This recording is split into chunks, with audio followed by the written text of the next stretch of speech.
আপনারা দেখেছেন বাংলাদেশে কোনো এক হিন্দুদের ছেলে, নামটা আমি জানি না, সেই ছেলেটা ইসলামকে কুর্তি করেছে, কোনো কথা বলেছে, কি বলেছে সেটাও আমি দেখিনি, খালি মোবাইলে কার রাতে যেতে যেতে দেখলাম মুসলমানরা তাকে উল্টো টাঙ্গিয়ে আগুন ধরিয়ে দিয়েছে, পুড়িয়ে মেরে দিয়েছে।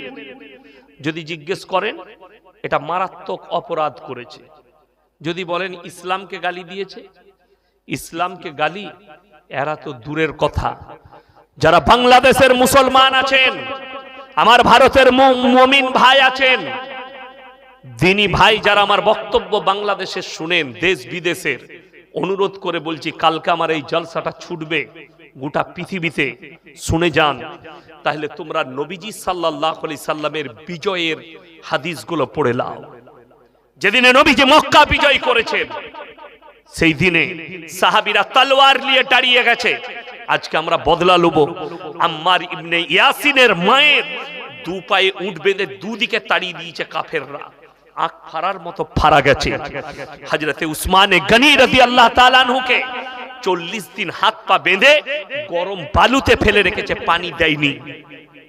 হযরতে উমর ফারুক রাদিয়াল্লাহু তাআলা আনহুকে ফজরের নামাজে ভুজালি মারা হয়েছে। সাইয়েদনা বেলাল হাবসি রাদিয়াল্লাহু তাআলা আনহু কোমরে দড়ি বেঁধে উটের পেছনে বাঁধা হয়েছে, ছেঁচুড়ে ছেঁচুড়ে গেছে। নবীজি কোরআন পড়ছেন কাবা ঘরের ভেতরে, বেঈমানরা বাইরে তাবলীগ করছে, কি বলে জানেন? ওয়াকালাল্লাযীনা কাফারু লা তাসমাউ লিহাযাল কুরআন ওয়ালগাউ ফীহি লাআল্লাকুম তাগলিবুন। হে মানুষেরা শোনো, নবী যে কোরআন আবৃত্তি করে সে কোরআন তোমরা শ্রবণ করো না, হাততালি মারবে আর কানেতে আঙ্গুল দেবে, আপনার চোখ দিয়ে পানি আসবে। কেউ যদি হজ করতে না যেয়ে থাকেন, হজ করতে গেলে একবার মনে করে দেখুন, ওই তায়েফের ময়দান এখনো সাক্ষী দেবে তায়েফের পাথরগুলো, যে পাথর নবীজির রক্তে লাল হয়েছে। ওই তায়েফের মাটি হযরতে মা আয়েশা সিদ্দিকা রাদিয়াল্লাহু তাআলা আনহা নবীজিকে বলছেন, ইয়া রাসূলুল্লাহ, 23টা বছরের মধ্যে আপনি কবে সবথেকে বেশি কষ্ট পেয়েছেন? নবীজি চোখের পানি ফেলিয়ে বলছে, তায়েফের ময়দানে। আবার বললেন, ইয়া রাসূলুল্লাহ, 23টা বছরের মধ্যে আপনার জীবনে সবথেকে বেশি কষ্ট কে দিয়েছে? নবীজি বললেন, তায়েফের ময়দানে।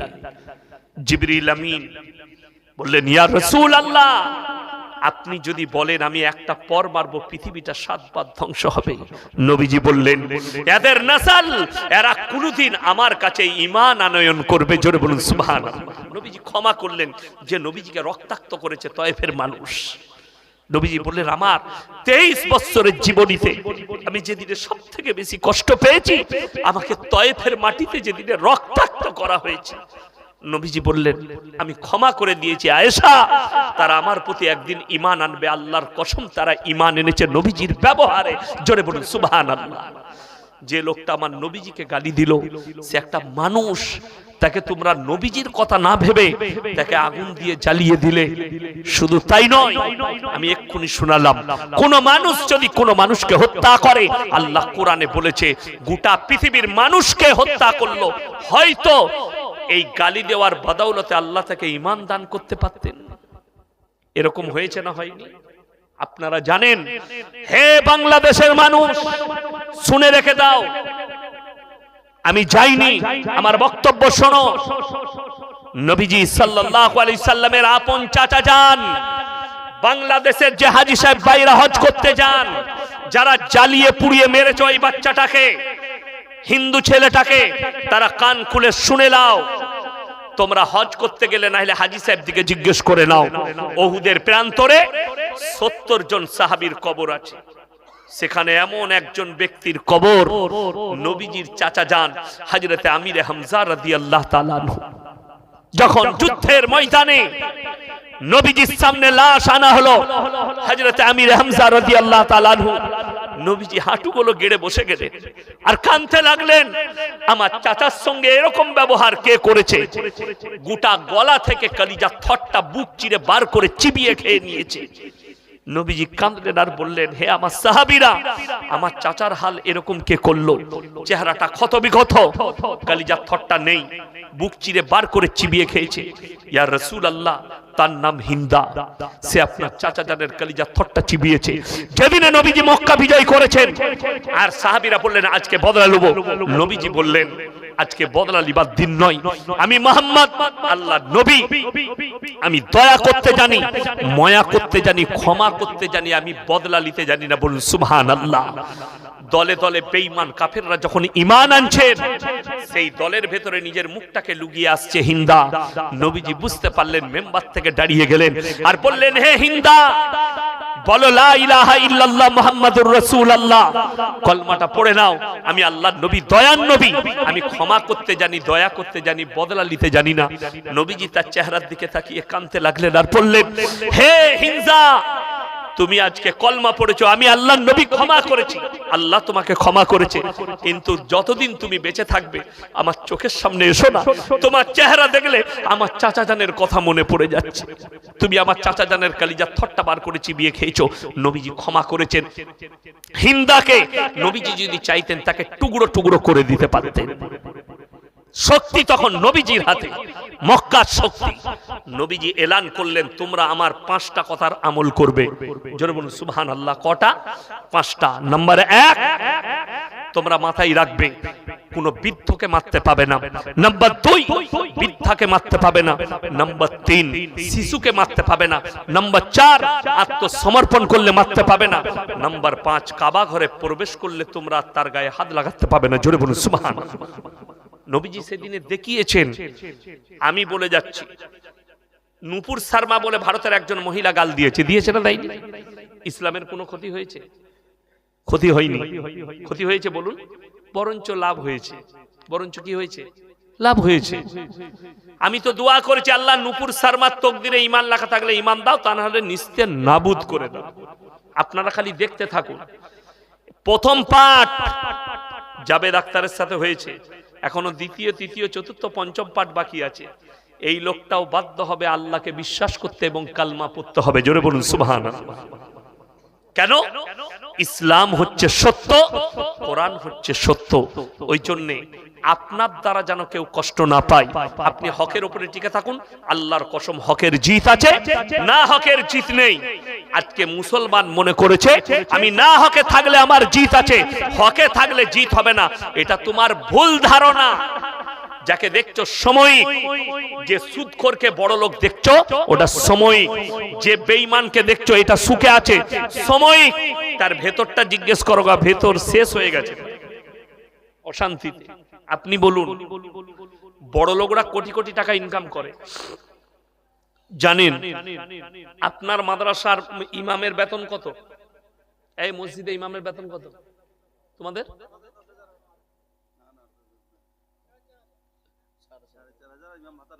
ইমাম ভাতারা পায় 4,500। নামাজ হবে না, 100% নামাজ হবে না।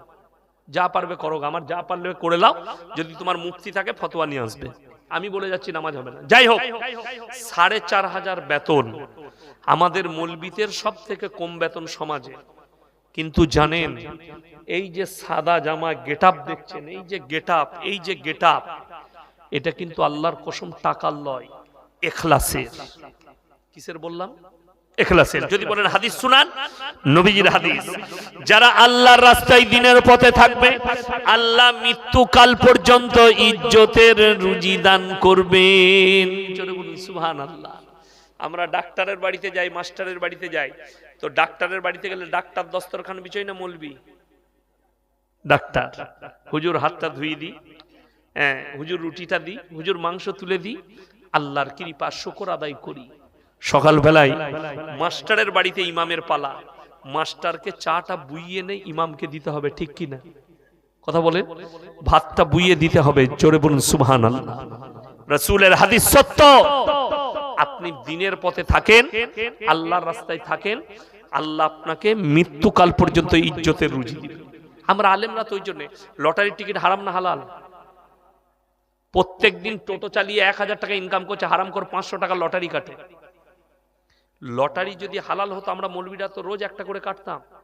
যেদিনে 1 কোটি লেগে যাবে তুই মসজিদ বুঝে লিখে আমি ঘর চললাম। কথাটা বুঝতে পারেননি? হারাম বলি তো আমরা কাটতে পারি না, এটার উপরই সন্তুষ্ট প্রকাশ করি, তোমার জানা নাই।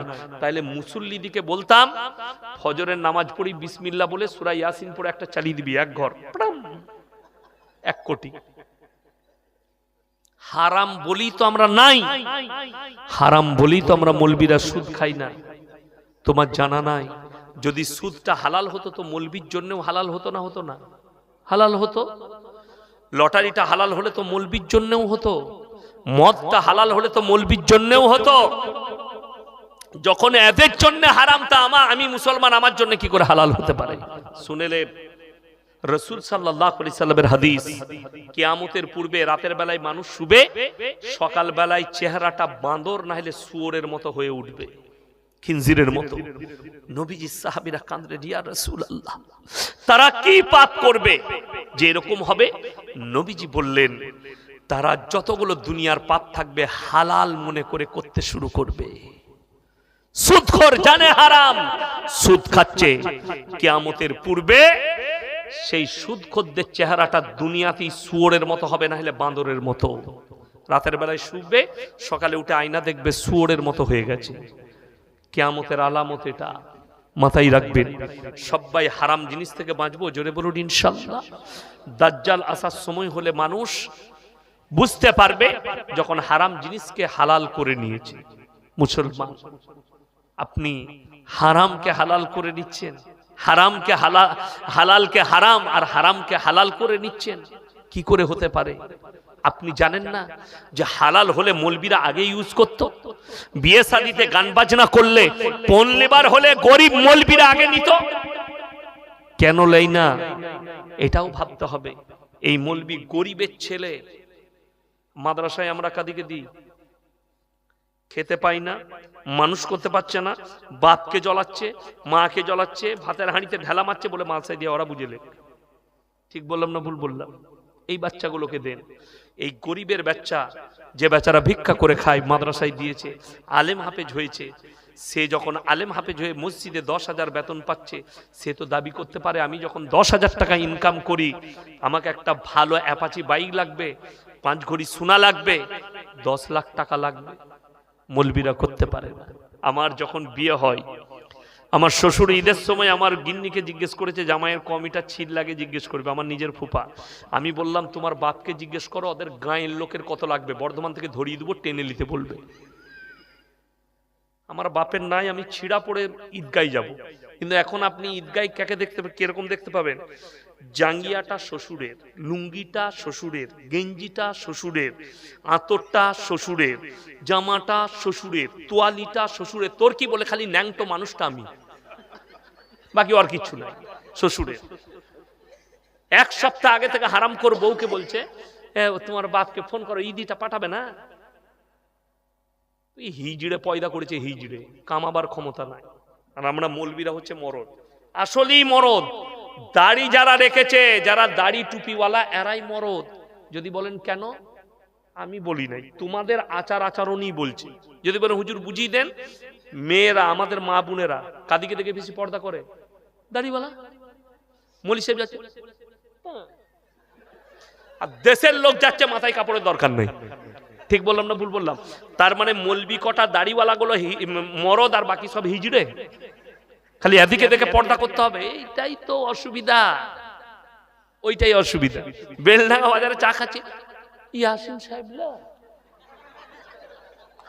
আমি বললাম হ্যাঁ ল, খালি আমাকে দেখে লুকো, বাকি সব খোলা থাক, বাকি মরদরা দেখুক তোমাকে।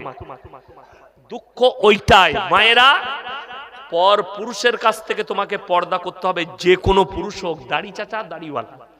এই মুসলমান কত নিকৃষ্ট দেখুন, ইনি পাগড়ি পরেছেন, পাগড়ির ওপরে জ্যাকেট, রুমাল।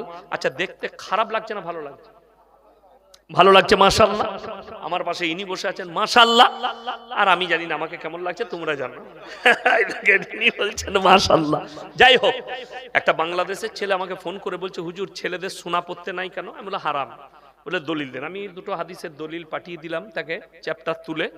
সে বলছে ওয়া দলিল মানবো না। আমি কি লাগবে? বলছে আমাকে বুঝতে হবে।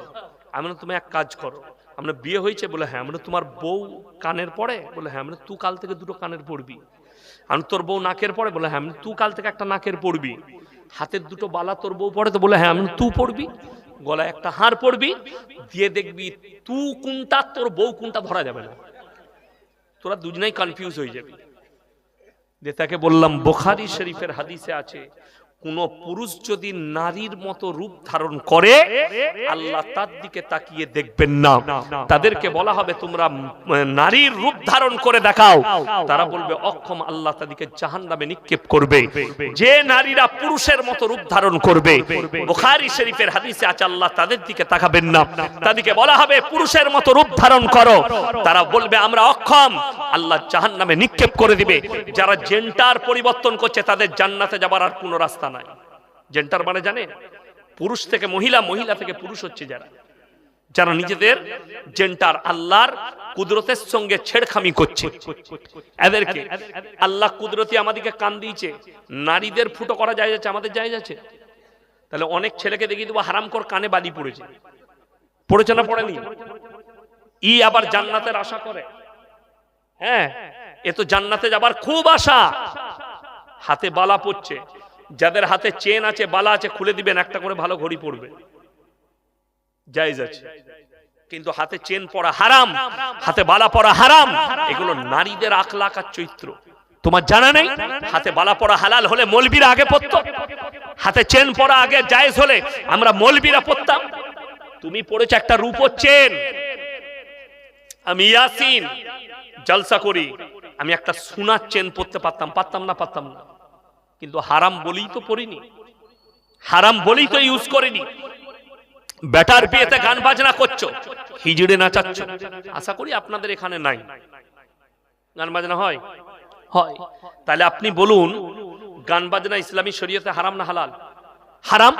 তাহলে একটা মুসলমান কি করে গান বাজনা করতে পারে? আমার এক বন্ধু আমাকে দাওয়াত দিল, আমার শালা বলেছে আপনাকে দিয়ে বিয়ে পড়াবে। না আলহামদুলিল্লাহ, কিন্তু আমি কোনো গান বাজনা অবৈধ কাজ হলে সেই জায়গায় থাকি না। আমি আত্মীয়র বিয়ে থেকেও পালিয়ে যাই। বলে হুজুর কিচ্ছু হবে না। আমি ড্রাইভারকে বললাম মুর্শিদাবাদে জলসা আছে, চল আগে আগে বেরিয়ে যাই, খানা খেয়ে বেরিয়ে যাবো। চলে এলাম। তো একটা মেয়ে একটা নাকের, একটাই হবে না, আমাকে দিলে 5টা দিতে হবে। হয়ে যাবে? তাহলে 5টা তুমি আদায় করে নিয়ে এসো। যাই হোক, তো আমি গাড়ি নিয়ে বেরিয়ে গেলাম, মুর্শিদাবাদে জলসা আছে, খেয়ে দিয়ে চলে যাব বিয়ে পড়িয়ে। আমি যখন ঢুকলাম আমাকে বললো হুজুর এইটাই হবে। ঢুকে তখন দেখছি ডিজে বাজছে, ডিজে। আমি বললাম না, আমাকে তো বলেছে এইসব কিছু হবে না, তাহলে এই বিয়ে বাড়ি হতেই পারে না। মেয়ের বাপটা ছুটে এসে বলছে হুজুর এই বাড়িটাই। না তো, আমাকে তো এরকম কথা হয়নি, গান বাজনা হবে না। ছোট ছেলেরা বাজে, আমি তুমি হিজড়ে?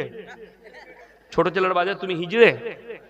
আমি বললাম এই বিয়ে ইয়াসিন সাহেব পড়াই না, তোমাদের জানা নাই। আমি আমার নিজের আত্মীয়র বিয়ে থেকে পালিয়ে এসেছি, পা গাড়ি থেকে বার করি না, আমার ড্রাইভার জানে। আমি বেরিয়ে পালিয়ে গেলাম, খানাও খাই না, হোটেলে খেলাম, কুলিতে একটু খাবার খেলাম, পালিয়ে এলাম জলসাই। সে আমার সাথে 3 মাস কথা বলেনি, রেগে। আমি বলেছিলাম যেদিনে সে হক বুঝবে সেই দিনে সে আমার হাত ধরে ক্ষমা চাইবে। 3 মাস পরে আমার হাতে ধরে ক্ষমা চাইছে, আমি অন্যায় করেছি হুজুর, কথা দিয়ে কথা রাখতে পারিনি, সত্যিকারই এটা অন্যায় হয়েছিল। আমি বললাম আল্লাহ তোমাকে হিদায়েত দিয়েছে, এটাই আমার কাছে শুকর আদায় যে তোমাকে হিদায়েত দিয়েছে। আমি শর্ত রেখে দিই, আমি আমার ছাত্রর বিয়ে পড়াতে মসজিদের ভেতরে বিয়ে পড়াবো। আমার নিজের আত্মীয়র বিয়ে পড়িয়েছি, মুম্বাইয়ে থাকে আমার ভাইরা, ভাইয়ের বুনাই, সেটাও আবার আমার ফুপুর ননদের মেয়ের বিয়ে আমাকে দাওয়াত দিয়েছে, মানে ওটাও আমার ভাগ্নি হচ্ছে। আমি বললাম মসজিদের ভেতরে নিকাহ হবে, বিয়ে পড়েছি মসজিদের ভেতরে নিকাহ। আমি বললাম মুম্বাই থেকে খেজুর এনেছিল, আমি ছড়িয়ে দাও, চারিদিকে ছিটি দিলে মসজিদের ভেতরে। একটা বয়স্ক চাচা বলছে ইয়া আবার নতুন ডিজাইনের বিয়ে কবে থেকে আপনারা স্টার্ট করলেন? আমি বললাম চাচা তোমার সব পেকে গেছে, তুমি পাকনি। বলছে কেন?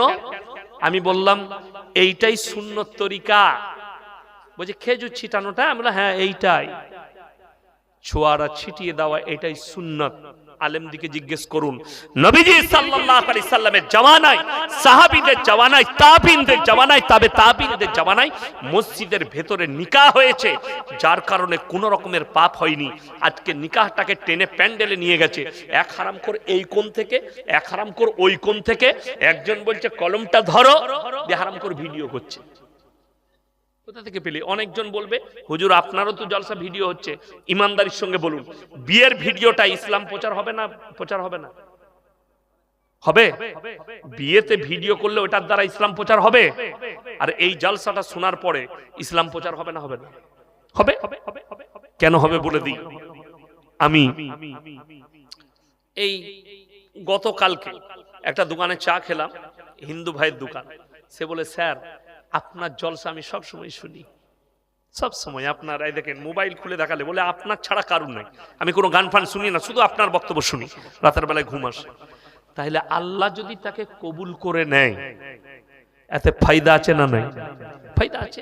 একটা অমুসলিম ভাইয়ের কাছে ইসলামের দাওয়াত পৌঁছাচ্ছে এটার দ্বারা, কিন্তু তোমার ভিডিওর দ্বারা কার কাছে দাওয়াত পৌঁছাচ্ছে? এই যে আর এক হারামখোরের উৎপত্তি হয়েছে, এই মুর্শিদাবাদের নদিয়া বাড়ি শফিক না কি নাম ওই হারামখোরটা, শফিক। আপনার সন্তানকে যারা ভিডিও দেখাচ্ছেন তারা জিনার রাস্তায় ঠেলে দিচ্ছেন, সন্তানের ভবিষ্যৎ নষ্ট করছেন ওই হারামখোরের ভিডিও দেখানো মানে। আমাকে যদি একদিনের জন্য মুখ্যমন্ত্রী করেন, 24 ঘন্টার ভেতরে এই হারামখোর যারা নাচানাচির ভিডিও করছে জেলের কুঠরিতে ভরে এদিকে ফাঁসি দিয়ে দেব। যারা কওমকে ধ্বংস করছে, আমাদের বাচ্চাদেরকে ধ্বংস করছে। আমাদের ভারতের একজন আর্টিস্ট, তার নাম হচ্ছে সনু সুদ, বলিউডের আর্টিস্ট, খুব ভালো। তিনি বলেছেন অস্ট্রেলিয়ার মতো ভারতেও বাচ্চাদের জন্য মোবাইল ইউজ করা নিষিদ্ধ করা দরকার। সোশ্যাল মিডিয়া 10 বছর বয়স, নানির কাছে নানি আমি ফার্স্ট হয়েছি, একটা মোবাইল দিবে না? নানি বলছে দুব্বো ভাই দাঁড়া, বলছে কবে দিবি? বলছে তোকে ঠিক দেবো। দিয়ে নানি এখন কোমরে কাপড় গুঁজে চলে গেল বন্ধন লোন না হলে গ্রুপ লোন নিতে। আপনাদের এখানে নাই? আছে তো? আমি বললাম লাস্টে খুঁচে দিয়ে যাবো মা বোনদিকে, গাল দেয় দিবে। গ্রুপ লোনে কিন্তু লাভ হয়েছে, মায়েদের কিছু লাভ হয় না, একটা লাভ হয়েছে। 10টা করে মেয়ে গ্রুপ করেছে, তাদের মধ্যে একজন হেড, আর 9টা মেয়ে তাকে ম্যাডাম বলে। সে মনে করে আমার যাহা তাই ব্যাপার, এমনি ম্যাডাম হতে পারে না, সুদ খাওয়ার ম্যাডাম হয়েছে। আল্লাহ মাফ করুন। বেঈমান কাফেররা বুঝতে পেরেছেন কতটা কামিয়াবি লাভ করেছে। খালি কামিয়াবি লাভ করার কারণ আপনার বাচ্চাকে আপনি মাদ্রাসায় পাঠিয়ে দ্বীনি শিক্ষা দেয়নি। এই মা বোন এবং আপনি আমি যারা আমাদের বিবিদিকে গ্রুপ লোন আর বন্ধন লোনে ঠেলে দিচ্ছি, এত জলসা, এত মাদ্রাসা, এত কোরআন হাদিসের তালিম, তারপরও তারা কামিয়াবি লাভ করেছে, আমরা করতে পারি না। প্রত্যেক ঘরে ঘরে সুদ ঢুকিয়েছে তারা। অথচ আপনি জানেন, খুলে দেখুন, আদানির 3000 কোটি টাকা সরকার মওকুফ করেছে কেন্দ্র সরকার। কত হাজার বললাম? 3000 কোটি আদানির মওকুফ করেছে। আর আপনার বিবি বন্ধন লোন লিয়েছে, প্রত্যেক দিন ব্যাংকের লোক দরজায় হাজির। একজন লোন লিয়েছে যে ও জানে প্রত্যেক দিন আসবে, ও ঠিক 10টার আগে বাড়ি থেকে বেরিয়ে পালিয়ে যায়।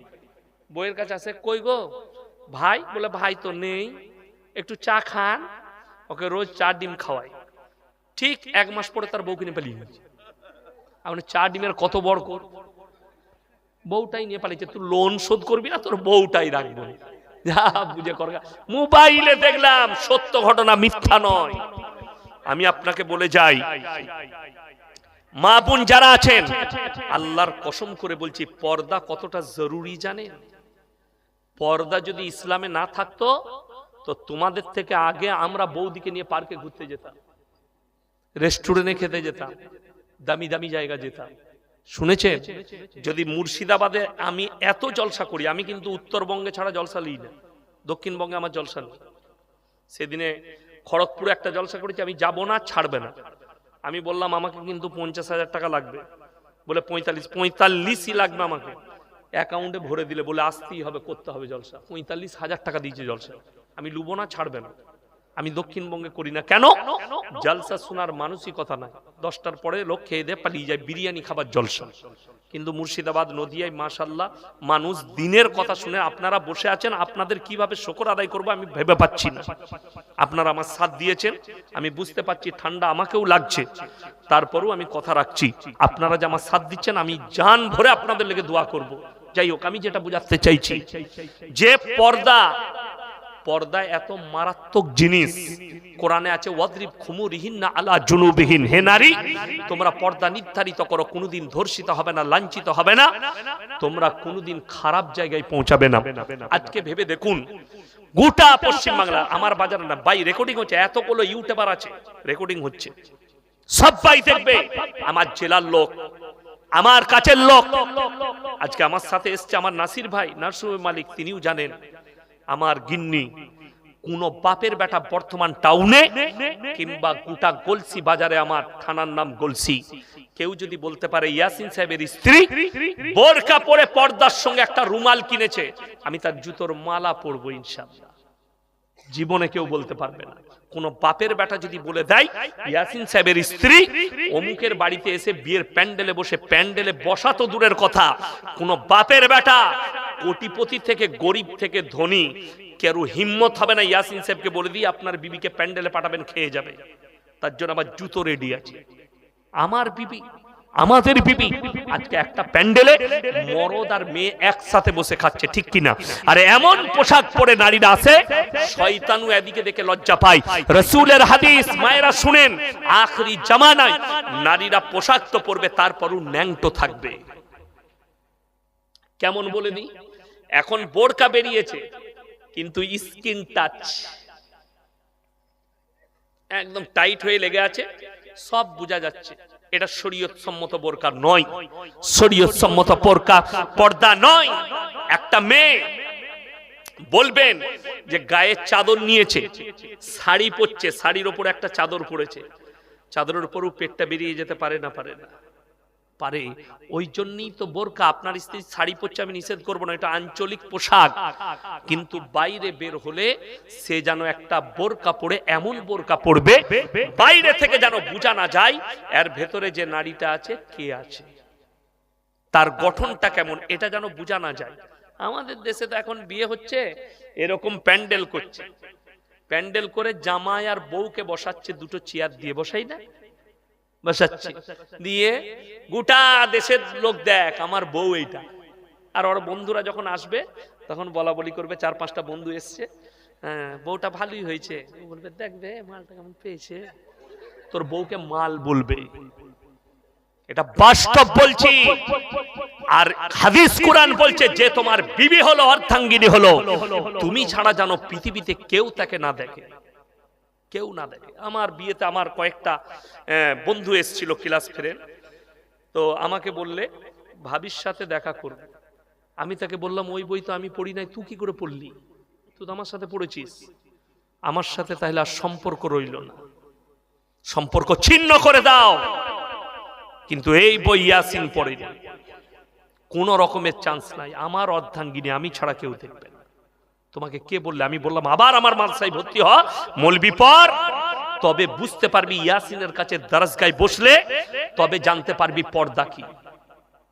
আমরা তোমার বাড়ি, তোমার মুখের ভাষাতে বোঝা যাচ্ছে তোমার পরিবেশ কি আছে। বড় কষ্ট লাগে। ইয়াসিন সাহেবকে আপনি ভালোবাসতে পারেন, আমার সঙ্গে মহব্বত থাকতে পারে, আপনি আমাকে বাড়িতে ডেকে আপনার মেহমানখানায় 1 কাপ চা খাওয়াতে পারেন, ঘরে নিয়ে বসুন, কই ঘর তোমার ভাই এসছে ইয়াসিন সাহেব, নিয়ে একটু ভাবির সাথে গল্প করুন, আমি মিষ্টি নিয়ে আসি। হারাম কর 3 দিন তোর বউয়ের সাথে ওরকম গল্প করতে পেলে 4 দিনের মাথায় তো আমি এমনি নিয়ে পালাবো। কথাটা বুঝতে পারেননি? আর রেখে যাব ওকে, এমনি নিয়ে পালাবো। ওই জন্য অনুরোধ করছি, পর্দা সবাই করবেন ইনশাল্লাহ, পর্দা অবশ্যই করেন। আপনার দরজায় লিখে দেন বিনা অনুমতিতে প্রবেশ নিষেধ পরপুরুষের জন্য। আপনি বাড়ির পুরুষ, আপনি বাইরে গেছেন, বাজার গেছেন, বেলডাঙ্গা গেছেন কিংবা সারগাছি গেছেন, ঘুরে এসে যখন ঢুকবেন দরজায় সালাম দিয়ে ঢুকতে হবে, আসসালামু আলাইকুম জোরে বলবেন। কেন জানেন? আপনার বিটি আছে, বউ আছে, বৌমা আছে, বোন আছে, তারা বাড়িতে মেয়েরা কাজ করে না, করে না? কাজ করতে করতে মাথার কাপড় সরে যেতেই পারে, পিঠের কাপড়টা সরে যেতেই পারে। যখনই সালামের আওয়াজ পাবে সবাই নিজেকে ঢেকে নিবে, আপনারও চোখ হিফাজত হবে, ইজ্জত বেঁচে যাবে। কিন্তু আমাদের দেশে হোলসেল করা আছে। পাড়ার ছেলে আসছে, কই গো ভাবি কি করছো, আর ভাবির গায়ে কাপড় নাই। ঠিক বললাম না? রাগ করেন না, আমি কিন্তু বাস্তব বলছি। সেই পর পুরুষটা আপনার বাড়িতে কেন যাবে ভাবি বলে?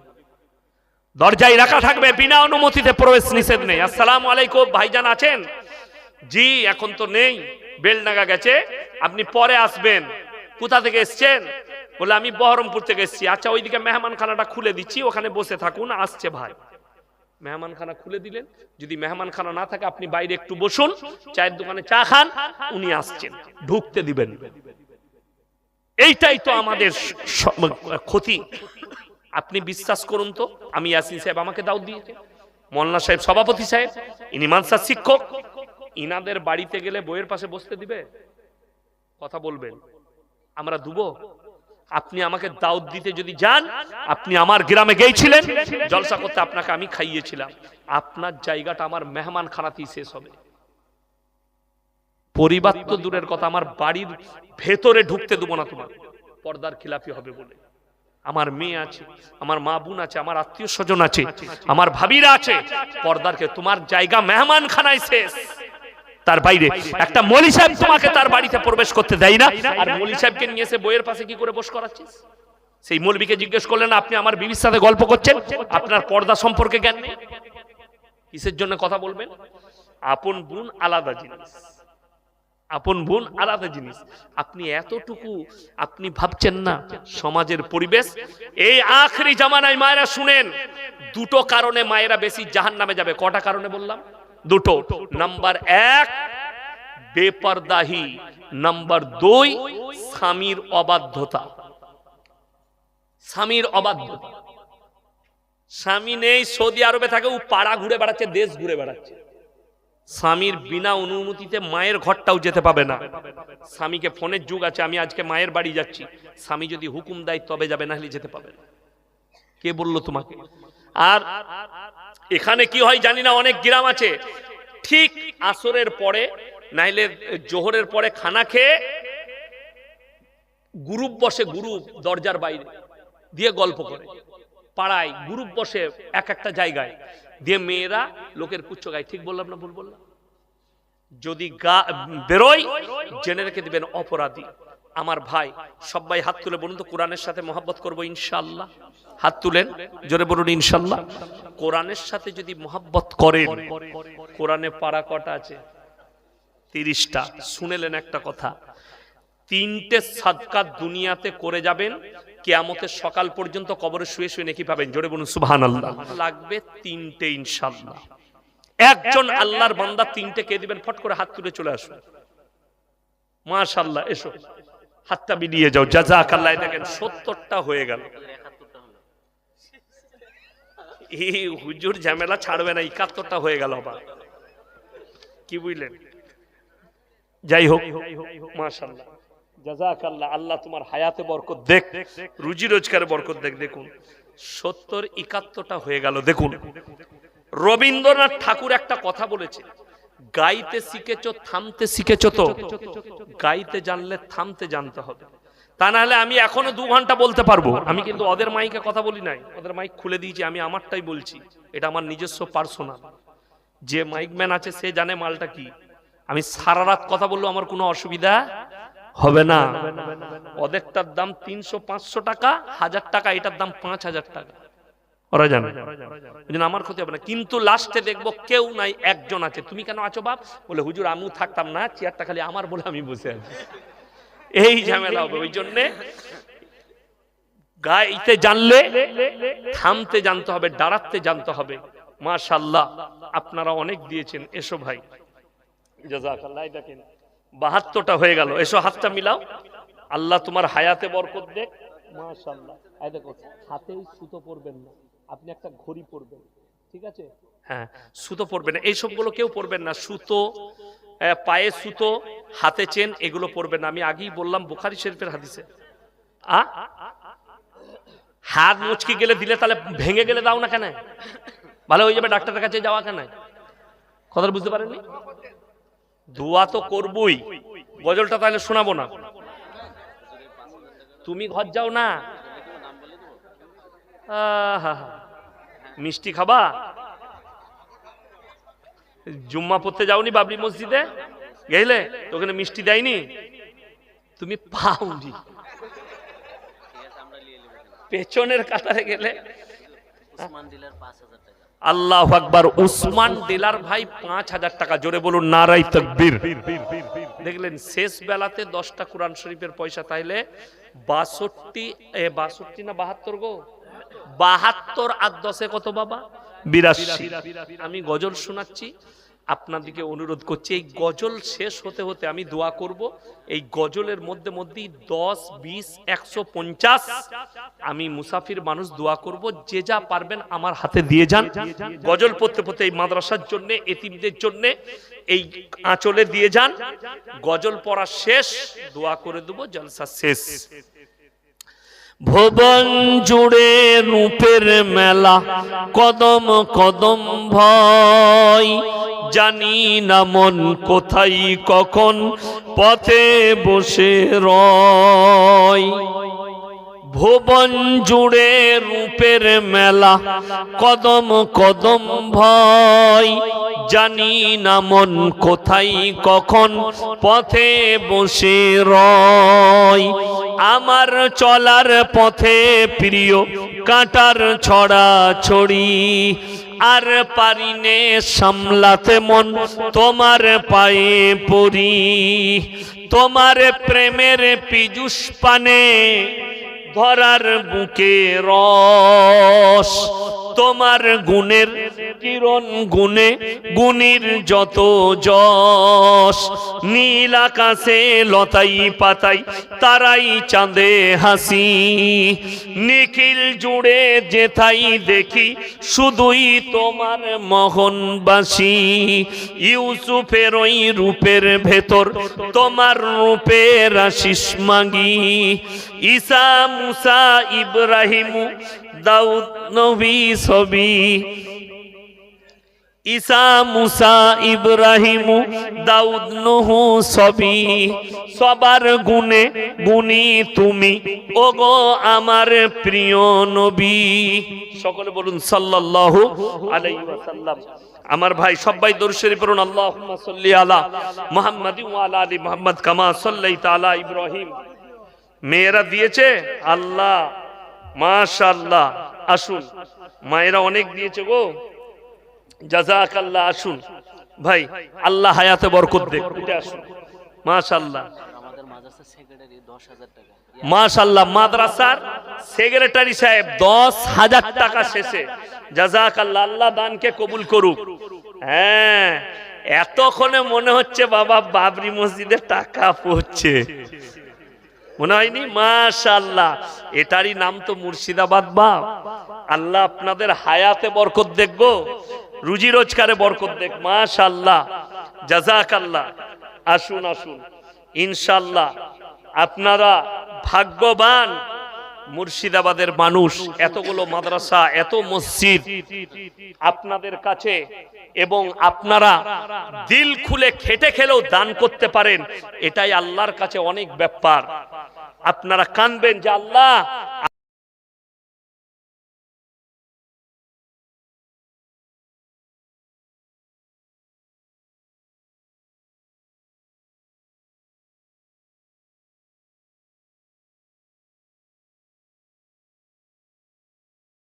তার মধ্যে নাম্বার 1 হচ্ছে নেক সন্তান। কি সন্তান বললাম? নেক সন্তান। নাম্বার 2, নেক সন্তান আপনি তৈরি করলেন, এই মাদ্রাসায় দিলেন, তালিম হাসিল করলো, স্কুলে গেল, ডাক্তার হলো, মাস্টার হলো, প্রফেসর হলো, সবই হলো, সে কিন্তু নামাজি, মুসল্লি, দিনদার হলো। সেই ছেলে আপনি মরে যাওয়ার পরে কবর জিয়ারত করতে পারবে, আপনার জন্য দান করবে, আপনার জন্য সাদকা করবে, আপনার জন্য নামাজের পার্টিতে দোয়া করবে। নেক সন্তান। নাম্বার 2, বেঁচে থাকতে থাকতে সাদকায়ে জারিয়া করে যান। কিছু দান, কিছু সাদকা মাদ্রাসা মসজিদে আল্লাহর রাস্তায়। 2, 3, 4, 5 ইস্তেমা আছে, আপনারা জানেন তো। পুইনানে যাবেন ইনশাল্লাহ? যাব বলুন, সবাই বলুন যাব ইনশাল্লাহ। হ্যাঁ, দোয়ালিতে যাবেন। আমার বন্ধুগণ, আমার ভাই, একটা কথা শুনেন, এই সাদকায়ে জারিয়া বড় কাজ। আপনি কবরে চলে যাবেন, মাদ্রাসার এই মাদ্রাসায় যত শিক্ষা অর্জন হবে প্রত্যেকটা নেকি আপনি কবরে শুয়ে শুয়ে পাবেন। মসজিদে লোক ইবাদত করবে, শুয়ে শুয়ে নেকি পাবেন। নাম্বার 3, খায়রুকুম মান তাআল্লামাল কুরআন আল্লামাহু, যারা ইলম হাসিল করে অপরের কাছে পৌঁছে দেয়। এই মাদ্রাসার যারা শিক্ষক মণ্ডলী আছেন, যারা বাচ্চাদেরকে ইলম দিচ্ছেন, যারা শিক্ষা দিচ্ছেন, কোরআনের শিক্ষা দিচ্ছেন, এরা যে ইলিমটা ছড়াচ্ছে, তার কাছ থেকে যে ইলিম ছড়াবে, সমস্ত সাদকা এবং ইনাদের আমাদের উস্তাদ যারা আছে তারা নেকি পেতেই থাকবে। আমার উস্তাদ মুহতারাম হযরত মাওলানা কারি ইসমাইল বিসমিল্লাহ রহমতুল্লাহ আলাইহি দুনিয়া ছেড়ে কিছুদিন আগে চলে গেলেন। আমার খুব অন্তরের মানুষ ছিলেন কারি ইসমাইল। কলকাতায় এসেছিলেন, মিঠিয়াপুরুচে আমি ছিলাম। এসএন আলম, নূর আলম ভাই, এসএন আলম বলে একটা ড্রেস আছে, বড় পার্টি এবং খুব ভালো মানুষ, যাকাত দেন অনেক। আমিও যাই রমজান মাসে, তো আমি একাই বক্তা, বাকি সব কারীরা কিরাত পড়েছে। তো উনি গর্ব করে বললেন, ये तो हमारा फकर की बात है कि हमारे बच्चे आज बंगाल का एक बड़ा मुकर्रिर है। ये तो हमारा खुशनसीब है कि मैं बंगाल में आके ये भी बोल पाऊंगा कि मेरा एक बच्चा यासीन है जो इतना बड़ा मुकर्रिर है। तो हजरतेर बड़ो दुआ, আল্লাহ উনাকে জান্নাতবাসী করুক, বলুন আমিন। এত আলেম হাফেজ তৈরি করেছেন এবং এত বড় কুরবানি উনার বাবার জন্য, মাশাআল্লাহ। আল্লাহ আপনার আব্বাকে জান্নাতবাসী করুক। আমার ভাই, ওই জন্য আপনারা যেটা শুনলেন, আপনার বাড়িতে বন্ধু বান্ধবের কাছে দাওয়াতটা পৌঁছাবেন তো, বলুন ইনশাআল্লাহ।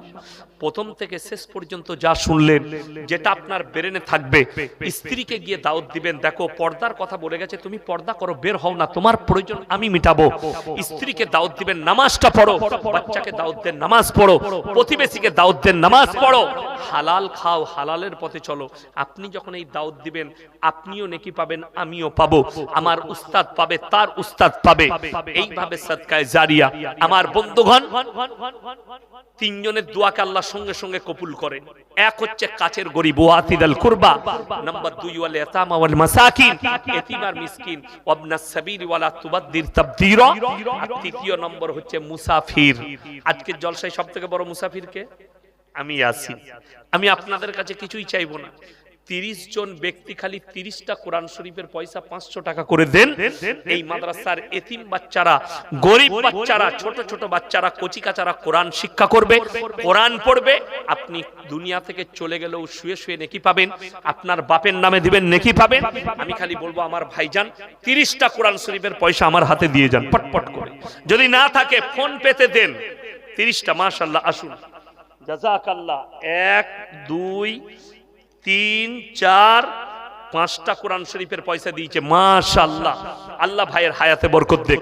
5টা হয়েছে, এসো বাবু, জাযাকাল্লাহ। 6টা হলো ভাই, 30টা। তাড়াতাড়ি উঠে আসুন। এমন কিছু চাই, নবীজি বলেছেন, জাকিরা, হাদিসে আছে, গচ্ছিত সম্পদ। মানুষ কিয়ামতের দিনে কাঁদবে, আরো বেশি দিলে আমার মঙ্গল হতো। জাযাকাল্লাহ। এই দেখেন, 7টা হয়ে গেল। আমার ভাই আর কে আছেন? 7টা, আসুন, জাযাকাল্লাহ। আসুন ভাইজান, মাশাআল্লাহ। 8টা হয়ে গেল। আমি 30টা চেয়েছি, এসো বাবু। মায়েদের মধ্যে যদি কেউ থাকেন, এই শোন, হাতটা দাও, এই আংটিগুলো খুলে দিবে, ঠিক আছে? এগুলো মাস্তানরা পড়ে। মাশাআল্লাহ। কটা হলো গো? 9টা। মাশাআল্লাহ। 10টা, জাযাকাল্লাহ। 11টা, মাশাআল্লাহ। 12টা, 13টা, 5টা আছে। 13 আর 5 কত? 18, মাশাআল্লাহ। 19, 20, 21, মাশাআল্লাহ। 22, 23, 24। তাড়াতাড়ি উঠে আসুন। মায়েদের মধ্যে কে আছে? 25, এসো বাবু। 26, 27, মাশাআল্লাহ। 28, জাযাকাল্লাহ। 28টা হলো, মাশাআল্লাহ। 29 দেন, জাযাকাল্লাহ 30, 31, 32, 33, 34টা, 35, মাশাআল্লাহ 36, 37, 38, আসুন ভাই মাশাআল্লাহ 39টা, জাযাকাল্লাহ আসুন মাশাআল্লাহ 40টা হলো। হ্যাঁ গো ভাই, আর 10টা হবে না ইনশাআল্লাহ। সেদিনে জানেন আমি বারুইপুরে একটা কথা বলেছি, যে দানে তোমরা মুর্শিদাবাদ নদিয়াকে পারবে না, দানের হাত বেশি, আপনাদিকে ফেল করে দিয়েছে বা। হ্যাঁ, বারুইপুরের লোক আপনাদিকে ফেল করে দিয়েছে কলকাতা। মাশাআল্লাহ আসুন জাযাকাল্লাহ। এই দেখেন 41, নগদ একটা কোরআন শরীফ বেনামে দিয়েছে 42, মাশাআল্লাহ 43। আমার ভাই আর কেউ আছে? আর কি আছে? রফিজের ছেলে কালু 5,000 টাকা ওয়াদা। কটা হলো? 43, 44, 45, 45। আনিস ভাই 2000, মাশাআল্লাহ। আর কে আছেন? আলমজান মিত্র 1 বস্তা সিমেন্ট, মাশাআল্লাহ। আল্লাহ দানকে কবুল করুক, জান্নাতি করুক। আর কে? আরফানা মিতো 1 বস্তা সিমেন্ট, আল্লাহ জান্নাতি করুক। এই দেখেন 46টা হলো, 47। নানা নানির জন্য নগদ 500 টাকা দিয়েছে, আল্লাহ ওনার নানা নানিকে জান্নাতি করুক, আল্লাহ কারোবারে বরকত দেয়। 48, হাসের উদ্দিন মিতো 1 বস্তা সিমেন্ট, আল্লাহ ওনাকে জান্নাতি করুক। ভাই 48 হয়েছে, আর 2টো লাগবে, 50টা হয়ে যাবে ইনশাআল্লাহ। আর 2জন কেউ নেই, 50টা হয়ে যাবে ইনশাআল্লাহ। দেখি চলে এসো। তোমার সোয়েটার নাই? পড়ো না এখানে, গায়ে গরমটা বেশি একটু। 49, ভালো ছেলে, 49টা হয়েছে। এসো মাশাআল্লাহ 100। আর একটা হলি হয়ে যাবে ইনশাআল্লাহ 50টা। আর একজন কে আছে? তাড়াতাড়ি উঠে আসুন ইনশাআল্লাহ। দেখি আর একজন ভাই মাশাআল্লাহ। কত গো? 300 টাকা। আল্লাহ দানকে কবুল করুন। ভাই তাড়াতাড়ি আসুন, জাযাকাল্লাহ। আবার 51টা করে দিলে তাহলে আর 9টা দেন বাপ। গোলমাল আমি ভালোবাসি না একদম। তাহলে যখন 51টা হয়ে গেল, তাহলে আর 9টা করে দেন, 60টা হয়ে যাক ইনশাআল্লাহ। সময় বেশি লুবো না, মাত্র 5 মিনিট সময় লুবো, দোয়া করে দেবো 5 মিনিটের ভেতরে। আচ্ছা, এরকম আল্লাহর বান্দা কেউ আছেন ওয়াদা করবেন 5টা দিবেন 1 সপ্তাহের মধ্যে, 15 দিনের মধ্যে? দেখি মাশাআল্লাহ কে আছেন? কোন আল্লাহর বান্দা আছেন? 5টা মাত্র, 51টা হয়েছে। জাযাকাল্লাহ আসুন মাশাআল্লাহ। এই দেখেন 52টা হয়ে গেল, 700 টাকা দিয়েছে ভাই। আমি কিন্তু একটাই ধরবো, 200 টাকাটা ওই দিকে বাই। তাইলে 52 হলো, তাইলে আর মাত্র 8টা লাগবে ইনশাআল্লাহ। হ্যাঁ এসো দেখি। জাযাকাল্লাহ। এই দেখেন 53। মায়েদের কাছ থেকে আসে নাই যে গো, একটা গেইছে কই? 52টা হলো। দোয়া করে দেবো যেন খালা লক্ষ্মীর ভান্ডার বাড়িয়ে দেয়, নাহলে এমন দোয়া দেবো ওটাও বন্ধ হয়ে যাবে। ঝামেলা এমনি চলছে, কথাটা বুঝতে পারেন নাই? ঝামেলা এমনি চলছে, বন্ধ হয়ে যাবে। দাও দোয়া করব যেন বেড়ে যায়। হ্যাঁ কটা হলো? 53টা মাশাআল্লাহ। 54টা হলো, তাহলে আর 6টা লাগবে বাপ ইনশাআল্লাহ। দেখি, আমি জানি মুর্শিদাবাদের মাটিতে হয়ে যাবে ইনশাআল্লাহ। আর মাত্র 6টা হলি হবে। এসো জাযাকাল্লাহ। এই দেখেন মাশাআল্লাহ। কি নাম তোমার? রমজান। বিয়ে হয়েছে? হয়েছে মাশাআল্লাহ। বিবির সঙ্গে ভালো ব্যবহার করবে, ঠিক আছে? কি করো? ফেরি করো, আল্লাহ তোমার বরকত দেয়। দেখুন হালাল ইনকাম করে খায় মাশাআল্লাহ। কটা হলো এটা? 55, 56। মুখটা খোল দেখি। হ্যাঁ মাশাআল্লাহ। 57। এই তুমি শুনো, কি বলে আমাকে ভালোবাসো? জলসা শুনো, হ্যাঁ শুনো, হাত মিলো, জলসা শুনো তো। তাহলে আমার চুলটা দেখো, তোমারটা দেখো। তুমি হানি সিং এর মতো চুল কেটে, বর্ধমান নানির বাড়ি, মাশাআল্লাহ। কুসুম গ্রামে? কোন গ্রাম? মোড়েই? আমি তোমার নানিকে বলছি, দাঁড়া।